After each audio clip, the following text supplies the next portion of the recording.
He forced the first girl into the trunk of his car. In the suffocating darkness, she could only listen. She could hear her friend's voice in the car, then his. She heard the struggle, the muffled sounds of a desperate fight on a deserted road in Preston, Connecticut. She shouted words of comfort, anything to let her friend know she wasn't alone. And then, she heard the final, sickening silence, followed by footsteps as the man walked away. A couple minutes later, he returned to the car, opened the trunk, and choked the living daylight out of her. A clean kill to prevent her from ever identifying him. Her friend, April Brune, already lay dead nearby, brutally assaulted and strangled. It was 1984, and for Michael Ross, the nightmare was just another day's work. The seeds of this horror were sown years earlier on a family egg farm in rural Connecticut. Michael Ross grew up under the iron fist of a mother prone to erratic, frenzied punishments. She was a woman who would later be admitted to a psychiatric hospital, a woman whose relationship with his father was always on the verge of collapse. And for 10-year-old Michael, one of his many chores became a chilling prophecy. He was regularly tasked with strangling the weak and deformed chickens. He'd wrap his small hands around their necks and squeeze until they went limp. It wasn't about cruelty, not at first. It was about pleasing his parents, about doing the job he was told to do. His childhood was a cracked mirror of neglect and abuse. He was the eldest of 4, beaten relentlessly by his mother. He was also raped by an uncle. By the time he left home, he was an extremely angry young man, a boy who didn't like the world at all. He had learned a terrible lesson on that farm, that life was cheap, and that power came from the pressure of your own hands. Despite the chaos at home, Michael Ross developed a strong work ethic. He was intelligent, shockingly so, with a tested IQ of 155. His impressive high school grades earned him a place at the prestigious Cornell University, where he studied economics. To his peers, he was approachable, if a little awkward. He tried to form relationships with girls, but he lacked the empathy, the basic human skills to make them work. This mask of normalcy, this veneer of the smart, quiet college student, was paper thin. Underneath, a sexually charged rage was simmering whenever a girl dumped him. Whenever he felt that sting of rejection, the pressure would build until it had to be released. That's when the Roadside Strangler was born. The descent into murder doesn't happen overnight. It's a long, dark incubation. It starts with fantasies, with stalking, with small offenses that build and build. For Michael Ross, the final threshold was crossed in May of 1981.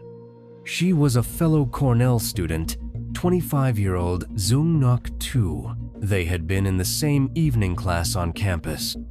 Soon after, her body was found in a creek at the bottom of a gorge near the fraternity house where Ross lived. Police initially suspected suicide, but her family and friends were furious. They refused to believe it. A later examination revealed injuries that didn't match a leap to her death, but with no evidence, the case went cold.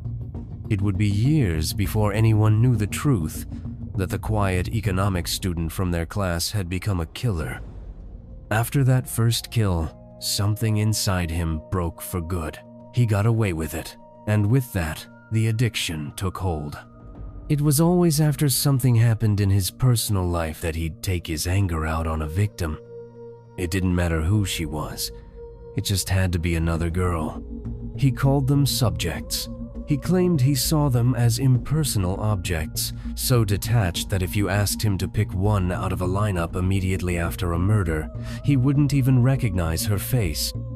By April 1984, Michael Ross was deep into his horrific killing spree, his attacks becoming more frequent and ruthless. He preyed on young women, often after personal setbacks, and had established a chilling pattern of offering rides to his unsuspecting victims. It was under these terrifying circumstances that he encountered 14-year-old April Brune and her best friend, Leslie Shelley. The two girls, inseparable and just leaving the movies, were hitchhiking home when Ross, ever on the hunt, offered them a ride.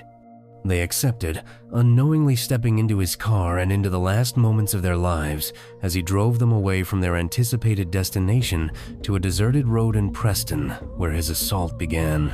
His first move was to isolate one of the girls to ensure his dominance and prevent escape.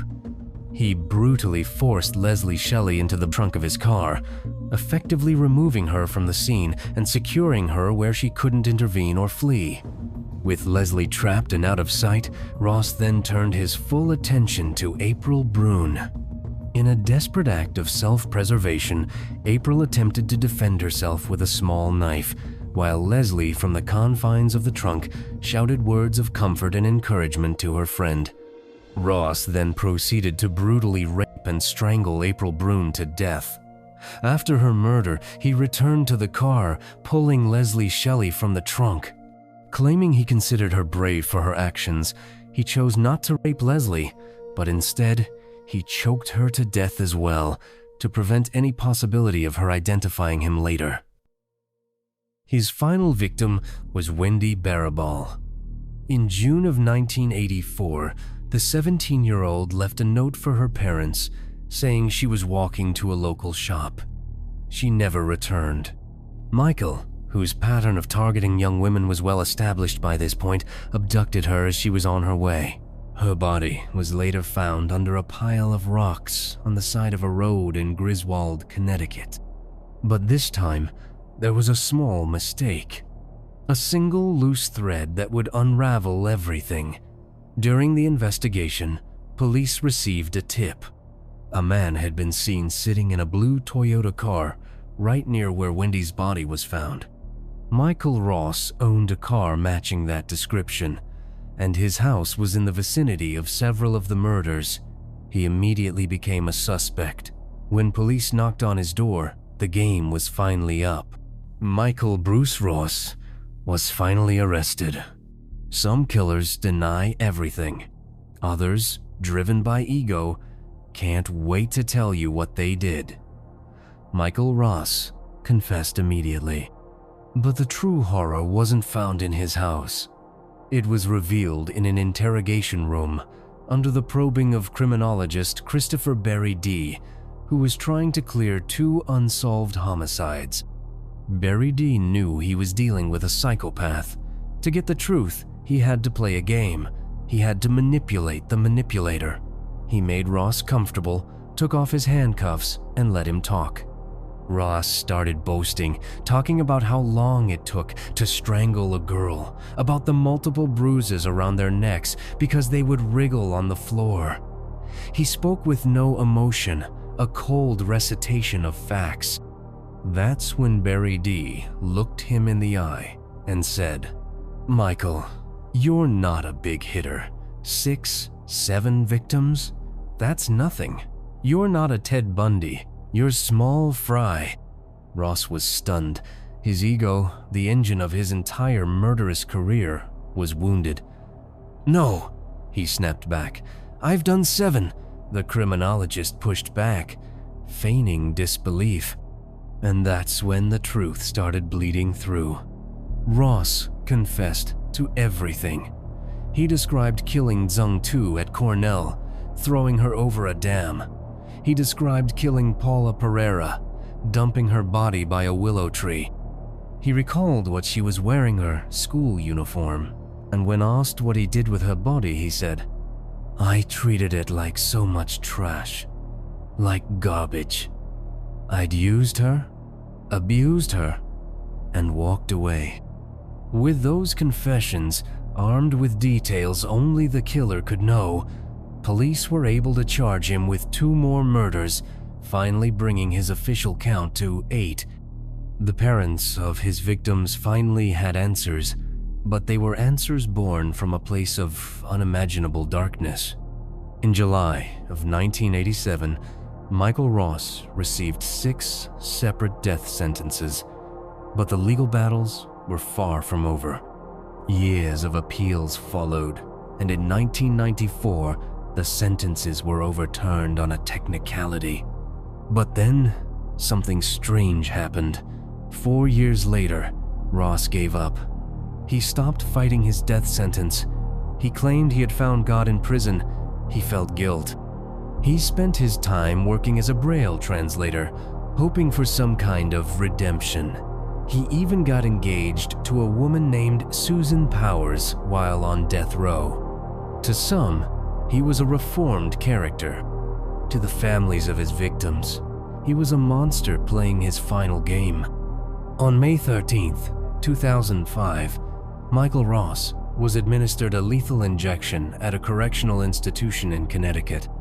In the viewing room, the families of some of the women he had murdered watched as the Roadside Strangler took his last breath. Evil is a simple word for a complex thing. Some people are good, some are evil. Most of us live in the gray area in between, but Michael Ross lived at the extreme. He was the devil hiding behind the face of the boy next door.